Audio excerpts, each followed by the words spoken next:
বউ, ও বউ, শ্বশুর আব্বা, আরে শ্বশুর আব্বা, কি ব্যাপার বাড়িতে কেউ নেই নাকি? কেউ ডাক শোনে না কেন? ভাবি, বউ, ও বউ। এই যে ভাই, এভাবে চেঁচামেচি করেছেন কেন? এই বাড়িতে কেউ শাক পাতা কিনবেন, আপনি যান। শাক পাতা কিনবেন না মানে?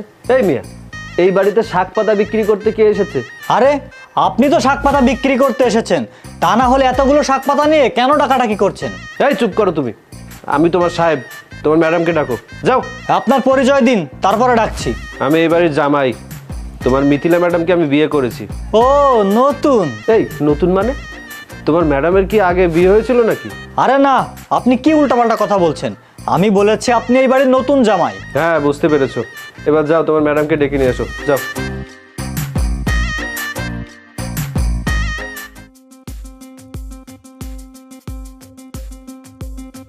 আসসালামু আলাইকুম আব্বা, কেমন আছেন? ওয়ালাইকুম আসসালাম, ভালো আছি। তা বাবাজি, তোমার এই অবস্থা কেন? ভাবলাম নতুন শ্বশুর বাড়িতে যাচ্ছি তো, তাই নিজের ক্ষেত থেকে তাজা আর কচি শাকসবজি নিয়ে যাই। এই দাঁড়িয়ে আছো কেন, নামাও। শাক পাতা নামিয়ে আর কি হবে? এই বাড়িতে আমি 3 বছর ধরে আছি, 3 বছর ধরে এই বাড়িতে কোনো শাক পাতা রান্না হয়নি। শুধু শুধু এগুলো কেন নিয়ে এসেছেন? এই তুমি চুপ করো, বেশি কথা বলে। এ বাড়িতে সবজি রান্না হয়নি তো কি হয়েছে, এখন থেকে হবে। আরে সবজি খেলে চেহারা ভালো থাকে। এ বাড়িতে যে 3 বছর ধরে সবজি রান্না হয় না সেটা আমি ভালো করেই বুঝতে পেরেছি। তোমার চেহারা দেখেই বোঝা যায় তুমি কোষ্ঠকাঠিন্যতে আক্রান্ত। সব জায়গাতে কবিরাজি করতে আসবেন না। এই বাড়িতে নতুন এসেছেন তো, তাই কিছু টের পাচ্ছেন না। 2-4 দিন যাক, তারপরে ঠিকই টের পাবেন। নামাও, বেশি কথা বলে। আয় দাঁড়া,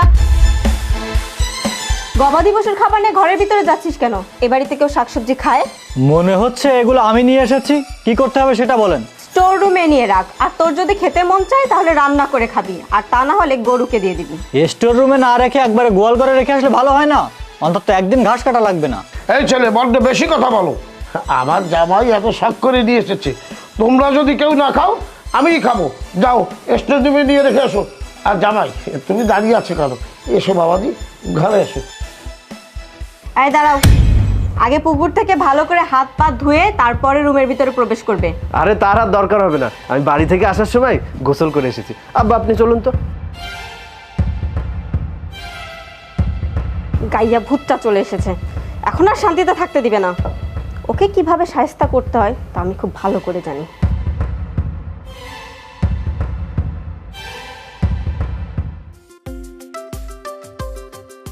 আয় ওসমান, শাক পাতা আবার রান্না হয়নি তো? বাবাজি খেতে এসো, তোমার জন্য বসে আছি। এই তো আব্বা আসছি। এই ছোট লোকের বাচ্চা, এখানে এতগুলো চেয়ার থাকতে তুই আমার পাশে এসে বসেছিস কেন? তুই কি ভেবেছিস একই চেয়ার টেবিলে তোর সাথে পাশাপাশি বসে আমি খাবো? কখনোই না। তুই যদি এটা ভেবেও থাকিস তাহলে তুই খুব বড় একটা ভুল করছিস। কি হলো, এখন এখানে দাঁড়িয়ে আছিস কেন? যা বেরিয়ে যা, তা না হলে কিন্তু। মিথিলা, তুই কাজটা মোটেও ঠিক করিসনি। তুই জামাইয়ের গায়ে হাত তুললি। সে তো স্বামী, স্বামী স্ত্রীর পাশে বসেই খাবে, এটাই তো স্বাভাবিক। বাবা, তোমার কাছে ও জামাই হতে পারে, কিন্তু আমি ওকে স্বামী হিসাবে কোনোদিনও মেনে নিতে পারবো না। কোথায় ও আর কোথায় আমি? আমার সাথে ওর যায়। বাবা, তুমি কি কখনো শুনেছো তেল আর পানি এক হয়? ওর মতো একটা কামলাকে আমি কোনোদিনও স্বামী হিসাবে মেনে নিতে পারবো না। আর আমার একটা ক্লিয়ার কথা, ও যদি এই টেবিলে বসে খাবার খায় তাহলে আমি কিন্তু খাবার খাবো না। আমি এখন এখান থেকে চলে যাবো। মিথিলা, না আব্বা, আপনার কাছে একটা অনুরোধ, আপনি ওকে কিছু বলবেন না। সে তো ঠিক কথাই বলেছে, আমি গ্রামের চাষার ছেলে, এত নামি দামি টেবিলে বসে একসাথে বসে খাওয়ার যোগ্যতা আমার নেই। তাছাড়া সে তো বলে দিয়েছে তার পাশে বসে খাওয়ার যোগ্যতা আমার নেই। ঠিক আছে, আমি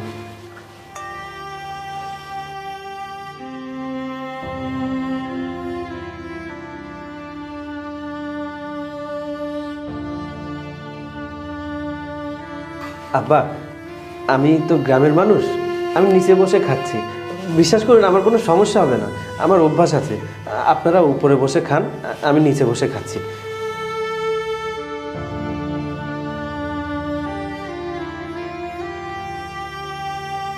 ওসমান, আমাকে খাবার দে।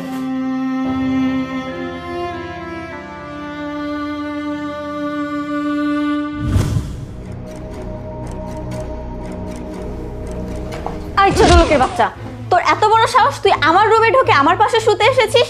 তুই কি করে ভাবলি এই নোংরা পোশাক পরে তুই আমার পাশে ঘুমাবি? সকালে তোকে একটা থাপ্পড় দিয়েছি, তুই কি ভুলে গেছিস? ভালো ভালো বলছি, এই রুম থেকে বেরিয়ে যা, তা না হলে কিন্তু ফলটা ভালো হবে না। আমি এই রুমে না থাকলে কোথায় থাকবো? মিথিলা, তুমি আমার সাথে এভাবে কথা বলছো কেন? আরে তুই আমাকে তুমি করে কথা বলছিস কেন? আমাকে আপনি করে কথা বলবি। আচ্ছা ঠিক আছে, কিন্তু আব্বা তো আমাকে এই রুমে পাঠালেন এখানে থাকার জন্য। আমি তো জানতাম না যে এটা আপনার রুম। তাছাড়া আপনি মানেন আর না মানেন, সবাই তো জানে যে আমরা স্বামী স্ত্রী। এখন স্বামী স্ত্রী তো একসাথে থাকবে, তাই না? সবাই জানবে আমরা স্বামী স্ত্রী, কিন্তু তুই ঘুমাবি রুমের বাইরে আর আমি ভেতরে। এখন থেকে কাজের লোকে যা যা কাজ করে সব কাজগুলো তুই করবি। আচ্ছা ঠিক আছে, আমি যদি বাইরে ঘুমাই, লোকজন যদি দেখে ফেলে তাহলে হিতে বিপরীত হয়ে যাবে না? তার থেকে ভালো আমাকে একটা কাঁথা আর বালিশ দিন, আমি ফ্লোরে ঘুমাচ্ছি, আপনি উপরে ঘুমান। এই শোন, লোকজন দিয়ে আমি কি করব? তুই আমাকে বিয়ে করে কোটিপতি হতে চেয়েছিলি, সেই স্বাদ তোর কোনোদিনও পূরণ হতে আমি দেব না। তুই কি ভেবেছিস তোকে ফ্লোরে ঘুমাতে দিয়ে আমি বিছানায় নিশ্চিন্তে ঘুমাবো? তোদের মতো ছোট লোকদের আমার খুব ভালো করে চেনা আছে, তোদেরকে একদমই বিশ্বাস করা যায় না। আর কি যেন বলি, লোকজন কি বলবে? লোকজন কি বলবে সেটা আমি দেখব। তুই এই মুহূর্তে এই ঘর থেকে বেরিয়ে যা। কি হলো? তোকে বলেছি না এখন এই রুম থেকে বেরো, বেরিয়ে যা।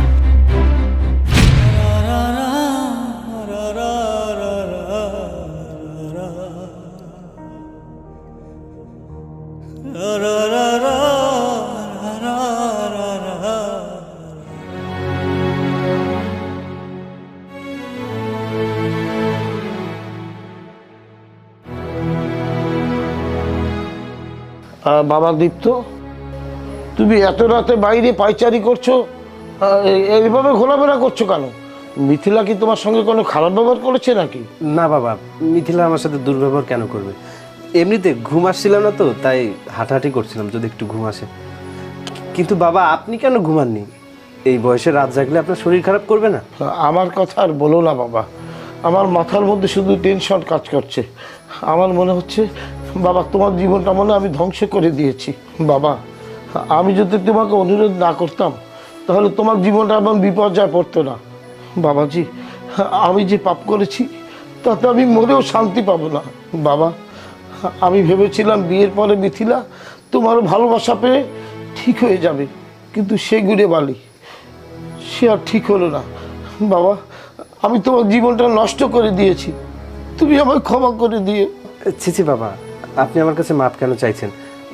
আপনি এত টেনশন করবেন না তো, তাহলে আপনি অসুস্থ হয়ে পড়বেন।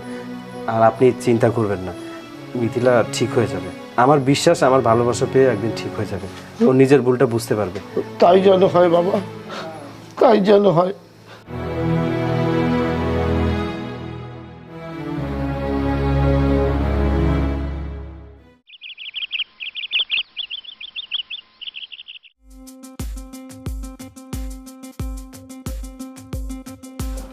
চাকর, যা তো ম্যাডামকে ডাক।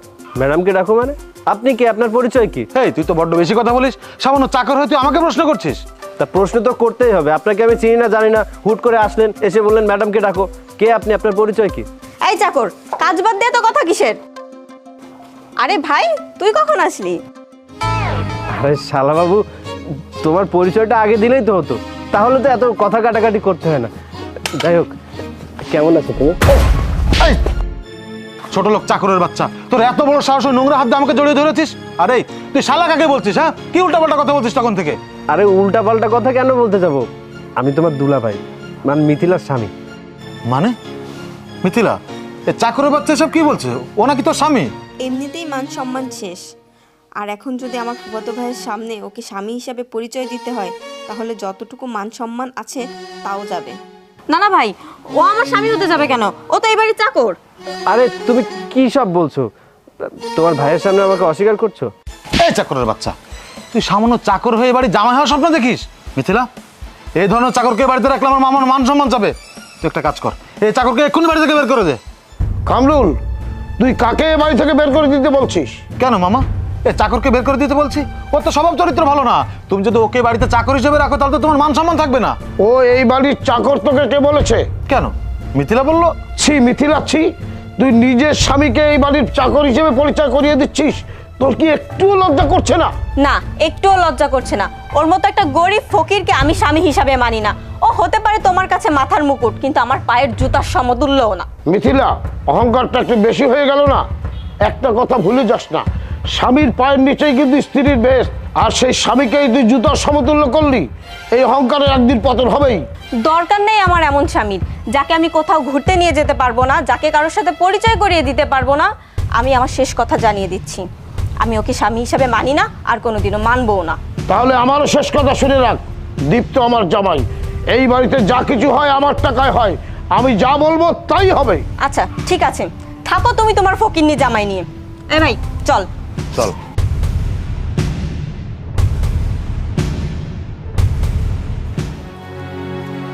হ্যাঁ বাবা, তুমি এসব কেন করছো? যাও, তুমি ফ্রেশ হয়ে এসো। ঠিক আছে আব্বা।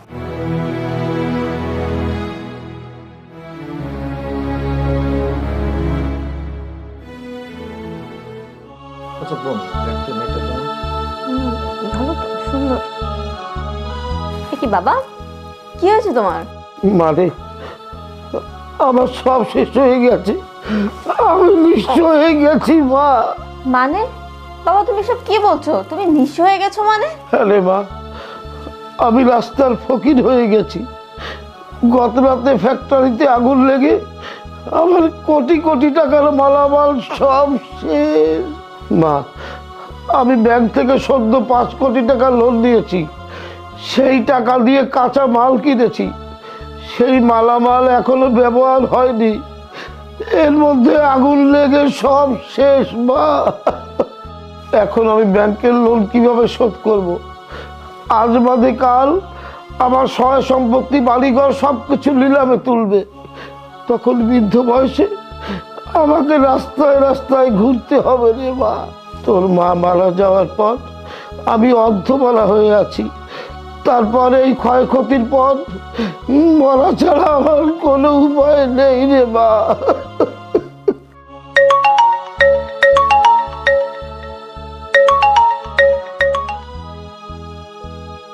হ্যালো আলী সাহেব, আমরা জানতে পেরেছি আপনার প্রতিষ্ঠানে আগুন লেগে সবকিছু শেষ হয়ে গেছে। এটা আমাদের কাছে রহস্যজনক মনে হচ্ছে। আপনি হয়তো পরিকল্পিতভাবে এই আগুন লাগিয়েছেন। 7 দিনের ইনভেস্টিগেশনের পর সবকিছু নিলামে ওঠানো হবে। প্রস্তুত থাকার জন্য আপনাকে অনুরোধ করা হচ্ছে। বাবা, কে ফোন দিয়েছিল? মারে, আমি যেটা ভেবেছিলাম সেটাই হয়েছে। ব্যাংক থেকে কল করেছে, আগামী 7 দিন পর আমার সব কিছু নিলামে উঠানো হবে। ব্যাংক থেকে প্রস্তুত থাকার জন্য আমাকে অনুরোধ করেছে। 7 দিনের মধ্যে আমি এত টাকা কিভাবে পরিশোধ করব? সত্যি আমি দেউলি হয়ে গেলাম রে মা। যে আলী চৌধুরীকে দেখলে মানুষ সম্মান করত, ইজ্জত দিত, সে আলী চৌধুরীর মুখটা দেখে সবাই হাসাহাসি করবে। আমি কিভাবে না সহ্য করবো মা? আপনার ছেলে বেঁচে থাকা অবস্থায় আপনার এমনটা হতে দেবে না। আপনার কাছে টাকা নেই তো কি হয়েছে? আপনার এই বিপদ থেকে উদ্ধার হওয়ার জন্য যথেষ্ট পরিমাণ টাকা আপনার এই ছেলের কাছে আছে। ব্যাংকে আপনার লোন কত রয়েছে আমাকে বলুন, আমি আমার পিয়নকে ফোন দিয়ে দিচ্ছি, টাকা পাঠিয়ে দেবে। এই ছোট লোকের বাচ্চা, আমাদের বিপদের সময় এখন এখানে মজা নিতে এসেছিস? আমি বা আমার বাবা কেউই এখন মজার মুডে নেই। যার বাড়িতে নুন আনতে পান্তা পোড়ায়, একটা ভালো পোশাক কিনা পড়তে পারে না, সে কিনা এসেছে আমার বাবার কোটি কোটি টাকার দেনা মেটাতে। যা এখান থেকে যা, আমার চোখের সামনে থেকে যা। হ্যাঁ, মিথিলা তো ঠিক কথাই বলেছে। এখন এখানে দাঁড়িয়ে আছিস কেন? যা এখান থেকে যা। এই চুপ, চুপ, একটাও কথা বলবি না, চুপ করে দাঁড়িয়ে থাক। কে বলেছে আমার নুন আনতে পান্তা ফুরায়? কে বলেছে আমি একটা দামি পোশাক পরতে পারি না? আরে কে বলেছে আমার ঘরে খাবার নেই?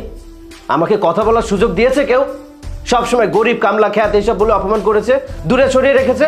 আমি যেদিন এই বাড়িতে প্রথম এসেছিলাম, ছদ্মবেশ নিয়ে এসেছিলাম, কারণ আমি পরীক্ষা করতে চেয়েছিলাম যাকে আমি ভালোবাসি, যার সাথে সারা জীবন কাটাবো, তার মন মানসিকতা কেমন। আপনার বাবা যথেষ্ট জ্ঞানী এবং ভদ্র মানুষ, তাই তার কথায় আমি আপনাকে বিয়ে করতে রাজি হয়েছিলাম। আর এই বিয়ে করার কারণটা এখনো পর্যন্ত আপনি জানতে পারেননি। জানবেন কি করে? কারণ অহংকার তো মানুষকে ভালো কিছু শেখায় না, অহংকার মানুষকে ভালো কিছু শেখা থেকে বঞ্চিত করে। আপনার বেলায় ঠিক তেমনটাই হয়েছে। কথায় আছে না, অহংকার পতনের মূল। আজকে আপনার এই অহংকারের কারণে আপনার বাবার পতন হয়েছে, মানে আপনারই পতন হয়েছে। আপনি যাকে কামলা বলে জানেন না, এই কামলার কাছে এত টাকা আছে যে আপনার বাবার মতো 10 জন কোটিপতিকে 3 বার কিনতে পারবে। কে তুই? আমি কে? আমার পুরো পরিচয় জানলে হজম করতে পারবেন তো? তোর মতো ফকিরের পরিচয় একটা ফকির ছাড়া আর কি হতে পারে? তাছাড়া তুই কি আমার বাবার মতো কোটিপতি নাকি যে তোর কথা শুনলে আমি হজম করতে পারবো না? হ্যাঁ, আপনার বাবা একজন কোটিপতি ছিলেন, তবে বর্তমান অবস্থায় তিনি একজন দেউলিয়া ছাড়া আর কেউ নন। আর আমার বাবা ন্যাশনাল টপ 10 কোটিপতিদের মধ্যে একজন। তাহলে বুঝুন তার কাছে কত টাকা রয়েছে। আর তার অবর্তমানে তার সমস্ত সম্পত্তির একমাত্র ওয়ারিশ আমি। আচ্ছা বলুন তো, বাংলাদেশের মধ্যে সব থেকে বিগেস্ট কার শোরুম কোনটা? কি ব্যাপার, মাথা নিচু কেন? জানেন না তাই তো? জানবেন কিভাবে? আপনারা আদার ব্যাপারে জাহাজের খবর কিভাবে নেবেন? আমার বাবার নাম দাউদ পাটোয়ারি, আর ওই কার শোরুমটার নাম হচ্ছে পাটোয়ারি অটোমোবাইলস। বাবা দীপ্ত, তুমি এসব কি বলছো? তুমি এই ধরনের কথা তো আমাকে কখনোই বলোনি।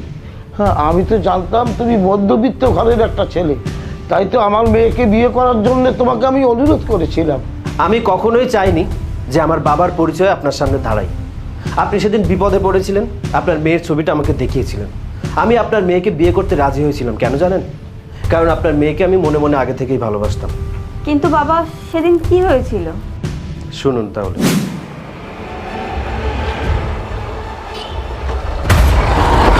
কে কোথায় আছো? প্লিজ আমাকে হেল্প করো, আমার ব্যাগ নিয়ে চলে গেল। প্লিজ হেল্প, কে কোথায় আছো? আমার ব্যাগ নিয়ে চলে গেল, কে কোথায় আছো?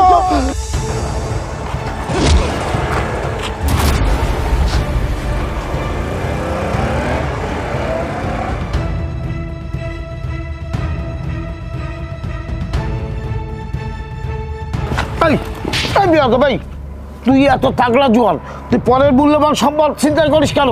তুই জানিস এর ভিতর কি আছে? টাকা পয়সা হারিয়ে গেলে আমি কোনো দুঃখ করতাম না। রিয়াদবি মাফ করবেন আঙ্কেল, আমি কি জানতে পারি ব্যাগের মধ্যে কি আছে?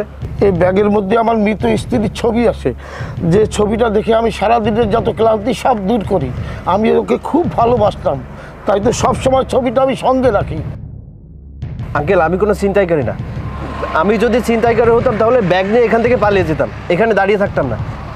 এই যে দেখুন, ছিনতাইকারীরা যাওয়ার সময় আমার হাতে চাকু মেরে দিয়ে চলে গেছে, আমি আগে খেয়াল করিনি। আরে তুমিও সব কি বলছো? বাবাজি, আমি না বুঝে তোমার গায়ে হাত তুলেছি, অনেক বাজে কথা বলেছি, কিছু মনে করে না। আচ্ছা বাব, এভাবে থাকা তো যাবে না, চলো হাসপাতালে যেতে হবে।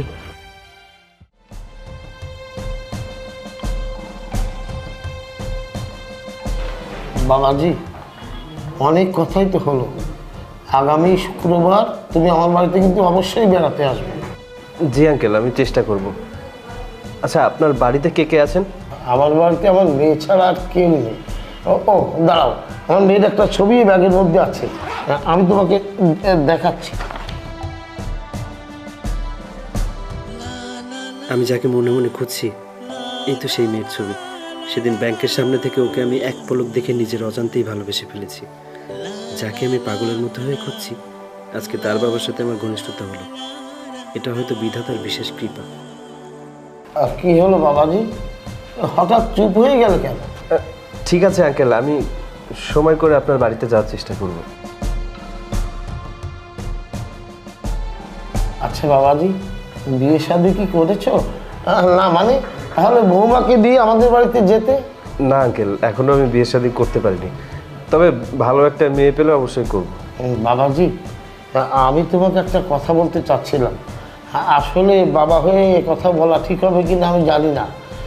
আমার মেয়েকে আমি অনেক স্নেহ যত্ন আদর করে মানুষ করেছি। দেখো বাবাজি, ওর মা মারা যাওয়ার পরে ওর মাও আমি, ওর বাবাও আমি, ওর সব কিছু আমি বিশ্বাস করে বাবাজি, ওর জন্য তোমার মতো একটা পাত্র খুঁজছিলাম। তা তুমি যদি কিছু মনে না করো, আগামী শুক্রবার তোমার বাড়ির সবাইকে নিয়ে একটু দেখাশোনা করেছি। ঠিক আছে আঙ্কেল, আমি রাজি, কিন্তু আমার তো পরিবারে কেউ নেই। তাছাড়া আপনি যদি আপনার মেয়েকে আমার সাথে বিয়ে দেন, আমি কি খাওয়াবো, কোথায় রাখবো? বাবাজি, এটা নিয়ে তুমি কোনো চিন্তা করো না। তুমি হয়তো আমার পরিচয় জানো না, আমি এই শহরের একজন নামকরা বিজনেসম্যান। আমার টাকা পয়সা ধন সম্পদ কোনোটারই অভাব নাই। এখন তোমার মতো একটা ভালো পাত্রের হাতে আমার মেয়েকে তুলে দিতে পারলেই আমার শান্তি হয়। বাবাজি, তুমি কোনো চিন্তা করো না, যেখানে যা কিছু খরচ হয় সব আমি বহন করব। ঠিক আছে আঙ্কেল। ওঠো বাবা। সেদিন আপনি আমার নজরে আটকে ছিলেন, আর আমি আপনার রূপের মায়া আটকে পড়েছিলাম। জন্ম, মৃত্যু, বিয়ে, এই তিনটা আল্লাহ তাআলার হাতে। সেই জন্য আপনার সাথে আমার বিয়ে হয়েছিল। আমি জানি না আপনাকে কখন মনের অজান্তে ভালোবেসে ফেলেছিলাম। আপনার সাথে মিশতে মিশতে বিগত দিনগুলোতে নিজেকে খুব অসহায় মনে হয়েছে, কিন্তু আপনার বাবার মুখের দিকে তাকিয়ে কখনো প্রতিবাদ করিনি। কেন জানেন?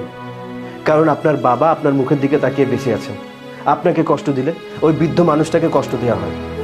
বাবাজি, এভাবে বলো না। আমার মেয়েকে আমি আমার নিজ হাতে নষ্ট করেছি। কারণ বাবাদের কাছে সন্তানরা সবসময় প্রিয় হয়। যখন যেটা আবদার করে বাবারা সেটাই পূর্ণ করে, কিন্তু বাবারা বুঝতে পারে না যে অতিরিক্ত আদর, স্নেহ আর ভালোবাসার কারণে সন্তান ধ্বংসের দিকে চলে যায়। আমার মেয়ে আমার কাছে যখন যেটা আবদার করেছে আমি তার আবদার তখনই পূর্ণ করেছি। এই জন্য আমি ওকে মানুষ করতে পারিনি। আমার কোটি কোটি টাকা থাকতেও আমার মেয়েকে আমি মানুষ করতে পারিনি। অপরদিকে তোমার বাবার প্রচুর টাকা পয়সা আছে, তবুও তুমি মানুষের মতো মানুষ তো হয়েছো। আমাদের এই সন্তানগুলো ধ্বংস হওয়ার পিছনে দায়ী আমাদের মতো বাবারা। তোমাকে একটা উপদেশ দিতে চাই বাবা। একদিন তুমি বাবা হবে, বাবা হওয়ার পর তোমার সন্তানকে তুমি অভাব বুঝতে দাও, শিখতে দাও। আর এই অভাব মানুষকে বাস্তবতার সামনে নিয়ে দাঁড় করায়। মানুষ তখনই প্রকৃত মানুষ হয়ে ওঠে। বাবা, তুমি এভাবে বলো না। আমি আমার ভুলটা বুঝতে পেরেছি, তুমি আমাকে ক্ষমা করে দাও। দীপ্ত, তোমার কাছে ক্ষমা চাওয়ার মতো মুখ আমার নেই, তারপরেও যদি তুমি আমাকে ক্ষমা করে আরেকটা সুযোগ দাও, আমি নিজেকে শুধরে নেব। দুলা ভাই, আসলে আমিও আপনার সাথে অনেক খারাপ ব্যবহার করে ফেলেছি, আপনি আমাকেও ক্ষমা করে দিন। থাক কামরুল। মিথিলা, আমার হাতে কিছু নেই। তোমার বাবা যে সিদ্ধান্ত নেবেন আমি সেটা মাথা পেতে নেব। বাবা দীপ্ত, সেদিনের মতো করে আমার মেয়েকে ভালো রাখার জন্য তোমাকে ভিক্ষা চাই। বাবা, আজও কি তুমি আমার কথাটা রাখবে? জি আব্বা। আচ্ছা, আগে চলুন ব্যাংকের দেনাটা শোধ করে আসি। সবাই খেতে আসুন, টেবিলে খাবার দিচ্ছি। হ্যাঁ, আজকে সবাই মিলে একসাথে মজা করে খাবো। বাবা চলো। দীপ্ত চলো।